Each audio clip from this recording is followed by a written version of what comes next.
मेरे प्यारे देशवासियों, नमस्कार। 2 दिन पहले की कुछ अद्भुत तस्वीरें, कुछ यादगार पल अब भी मेरी आंखों के सामने हैं। इसलिए इस बार मन की बात की शुरुआत उन्हीं पलों से करते हैं।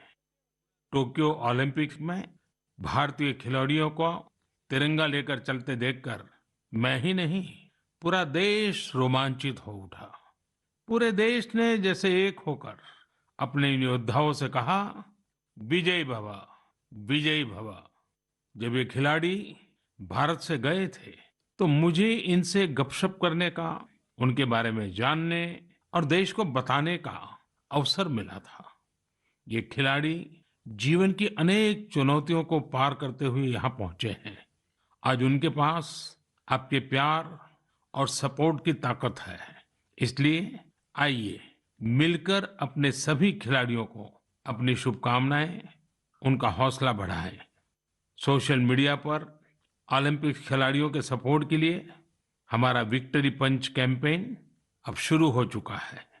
आप भी अपनी टीम के साथ अपना विक्ट्री पंच शेयर करिए, इंडिया के लिए चीयर करिए।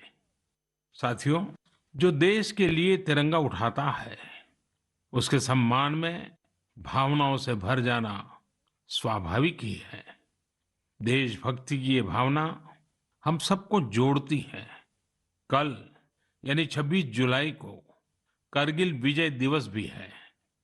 करगिल का युद्ध भारत की सेनाओं के शौर्य और संयम का ऐसा प्रतीक है जिसे पूरी दुनिया ने देखा है। इस बार ये गौरवशाली दिवस भी अमृत महोत्सव के बीच में मनाया जाएगा, इसलिए ये और भी खास हो जाता है। मैं चाहूंगा कि आप करगिल की रोमांचित कर देने वाली गाथा जरूर पढ़ें। करगिल के वीरों को हम सब नमन करें। साथियों, इस बार 15 अगस्त को देश अपनी आजादी के 75वें साल में प्रवेश कर रहा है। ये हमारा बहुत बड़ा सौभाग्य है कि जिस आजादी के लिए देश ने सदियों का इंतजार किया, उसके 75 वर्ष होने के हम साक्षी बन रहे हैं। आपको याद होगा, आजादी के 75 साल मनाने के लिए 12 मार्च को बापू के साबरमती आश्रम से अमृत महोत्सव की शुरुआत हुई थी। इसी दिन बापू की दांडी यात्रा को भी पुनर्जीवित किया गया था। तब से जम्मू कश्मीर से लेकर पुडुचेरी तक, गुजरात से लेकर पूर्वोत्तर तक देश भर में अमृत महोत्सव से जुड़े कार्यक्रम चल रहे हैं। कई ऐसी घटनाएं, ऐसे स्वाधीनता सेनानी जिनका योगदान तो बहुत बड़ा है लेकिन उतनी चर्चा नहीं हो पाई, आज लोग उनके बारे में भी जान पा रहे हैं। अब जैसे मोइरांग डे को ही लीजिए। मणिपुर का छोटा सा कस्बा मोइरांग कभी नेताजी सुभाष चंद्र बोस की इंडियन नेशनल आर्मी यानी आईएनए का एक प्रमुख ठिकाना था। यहाँ आजादी के पहले ही आईएनए के कर्नल शौकत मलिक जी ने झंडा फहराया था। अमृत महोत्सव के दौरान 14 अप्रैल को उसी मोइरांग में एक बार फिर तिरंगा फहराया गया। ऐसे कितने ही स्वाधीनता सेनानी और महापुरुष हैं जिन्हें अमृत महोत्सव में देश याद कर रहा है। सरकार और सामाजिक संगठनों की तरफ से भी लगातार इससे जुड़े कार्यक्रम आयोजित किए जा रहे हैं। ऐसा ही एक आयोजन इस बार 15 अगस्त को होने जा रहा है। ये एक प्रयास है राष्ट्रगान से जुड़ा हुआ। सांस्कृतिक मंत्रालय की कोशिश है कि इस दिन ज्यादा से ज्यादा भारतवासी मिलकर राष्ट्रगान गाएं। इसके लिए एक वेबसाइट भी बनाई गई है, राष्ट्रगान.in।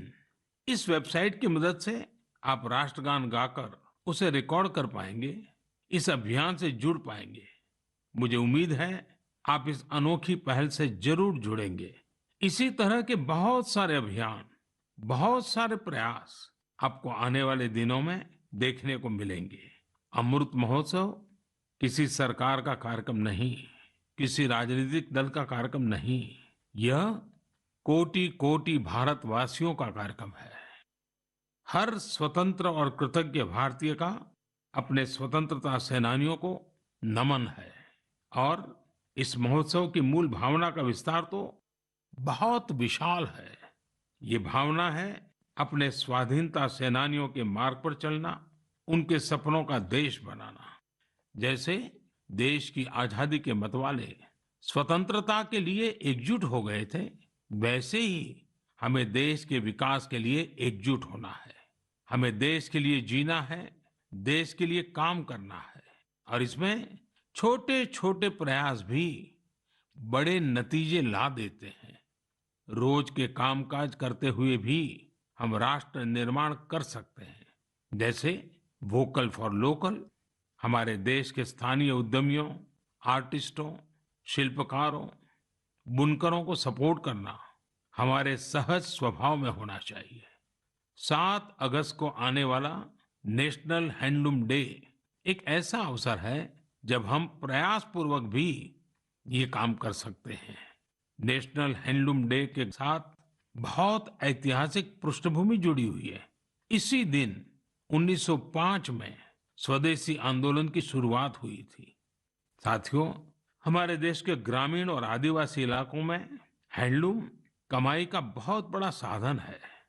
ये ऐसा क्षेत्र है जिससे लाखों महिलाएं, लाखों बुनकर, लाखों शिल्पी जुड़े हुए हैं। आपके छोटे छोटे प्रयास बुनकरों में एक नई उम्मीद जगाएंगे। आप स्वयं कुछ न कुछ खरीदें और अपनी बात दूसरों को भी बताएं। और जब हम आजादी के 75 साल मना रहे हैं, तब तो इतना करना हमारी जिम्मेवारी बनती ही है भाइयों। आपने देखा होगा, साल 2014 के बाद से ही मन की बात में हम अक्सर खादी की बात करते हैं। ये आपका ही प्रयास है कि आज देश में खादी की बिक्री कई गुना बढ़ गई है। क्या कोई सोच सकता था कि खादी के किसी स्टोर से एक दिन में 1 करोड़ रुपए से अधिक की बिक्री हो सकती है? लेकिन आपने ये भी कर दिखाया है।